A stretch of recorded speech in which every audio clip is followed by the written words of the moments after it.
좋아요, 구독.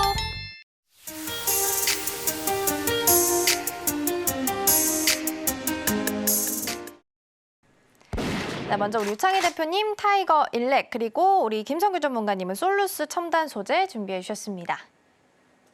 네, 오늘 유창희 대표님과 먼저 승부주 전략 짜보겠습니다. 타이거 일렉인데요. 네. 요즘 프로브 카드 관련해서 또 네. 많이 관련주로서 시세가 나기도 했습니다. 이 종목 네. 어떤 전략 좀 함께 세워갈까요? 네, 뭐 말씀하신 것처럼 이 회사는 이제 반도체 검사용 PCB를 생산하는 업체입니다. 그래서 프로브 카드라는 거는 이제 반도체 검사를 하기 위해서 이제 그 관련된 칩이죠. 그래서 이 부분을 이제 그 공급을 하고 있다라고 보시면 되겠고요. 지금 HBM 관련돼서 이쪽 수요가 상당히 좀 많이 나오고 있는 걸로 알고 있어요. 그리고 이것만 생산하는 게 아니라 버닝이라든지 소켓보드, PCB 관련해서도 검사 장비를 좀 제조하고 있는데 최근에 삼성전기가 계속해서 좀 이슈가 되는 것들이 많이 있습니다. 예를 들어서 유리기판 관련해서 좀 시장을 선도하겠다라는 부분들이 좀 있고요.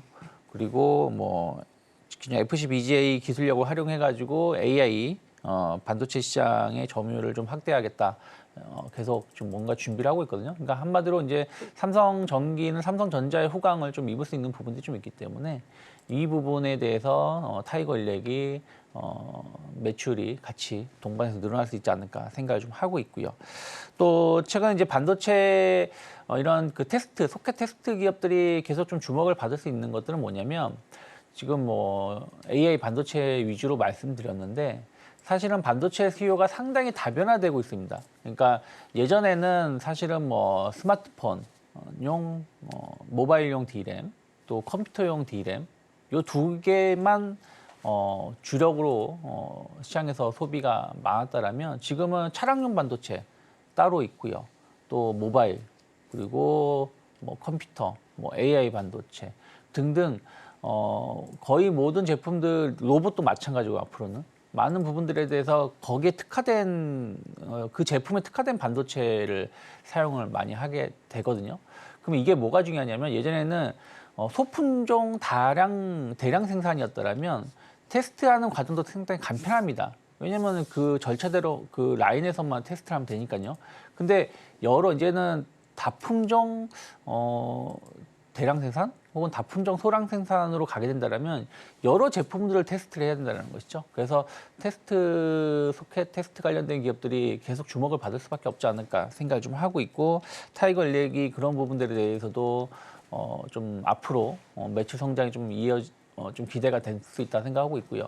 또 최근에 보면은 이제 낸드라든지 일반 D램 관련해서도 가격이 좀 오르고 있는 상황이고 그런 부분들이 좀 개선이 된다라면 충분히 추가적인 매출 개선도 기대를 해볼 수 있다 생각을 좀 하고 있어요. 기술적으로 본다라면 지난 1월부터 상당히 강하게 상승을 했다가 4월 달에 좀 급락이 한번 나왔습니다.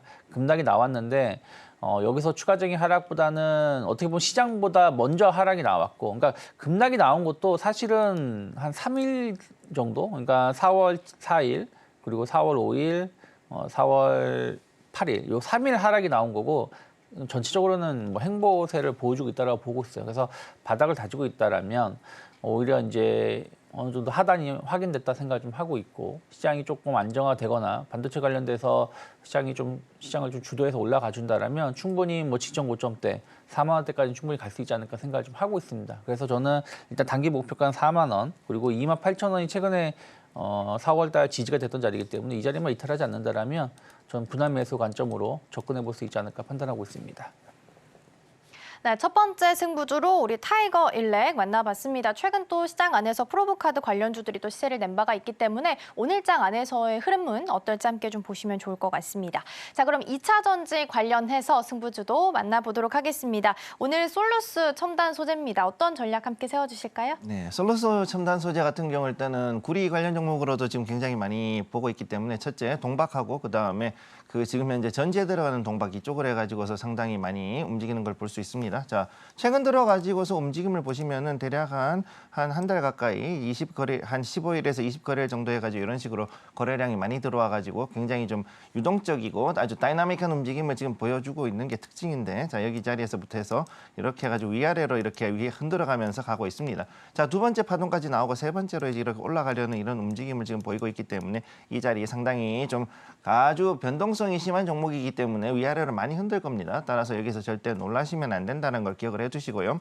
또 여기에서 이 장체적인 자리로 봤을 때는 아직은 자, 이 바닥에 비했을 때 상당히 많이 올라왔지만 또 여기 이 자리, 자, 15,000원 자리에서 지금 어느 정도는 이제 지지를 하고 올라갈 수 있는 이런 기반이 있기 때문에 이 자리는 제가 봤을 때는 상당히 그래도 공격적으로 갈 만한 자리라고 판단이 돼서 여러분들께 말씀을 드리는 것이고, 앞으로 봤을 때 이 단순하게 이 종목이 그 전지, 2차 전지뿐만이 아니라 반도체에 들어가는 여러 가지라든가 아니면은 그 OLED에 관련돼 있는 것들이 역시 또 관련이 있어서 복합 테마로서도 올라갈 수 있는 종목입니다. 따라서 이 목표가 23,000원까지는 충분히 어느 정도 올라갈 수 있을 것이라고 저는 보고 있고요. 이 자리 23,000원까지는 충분히 올라갈 수 있을 것이라고 보고 있고, 단 여기에서 상당히 변동성이 심하기 때문에 아래로 떨어졌을 때는 15,000원까지 혹은 여기보다 조금 더 떨어지면 11,000원대까지 좀 많이 급락이 나올 수가 있기 때문에 손절가는 17,500원을 제가 드리고 이 자리에서 대응을 하실 것을 권해드리겠습니다.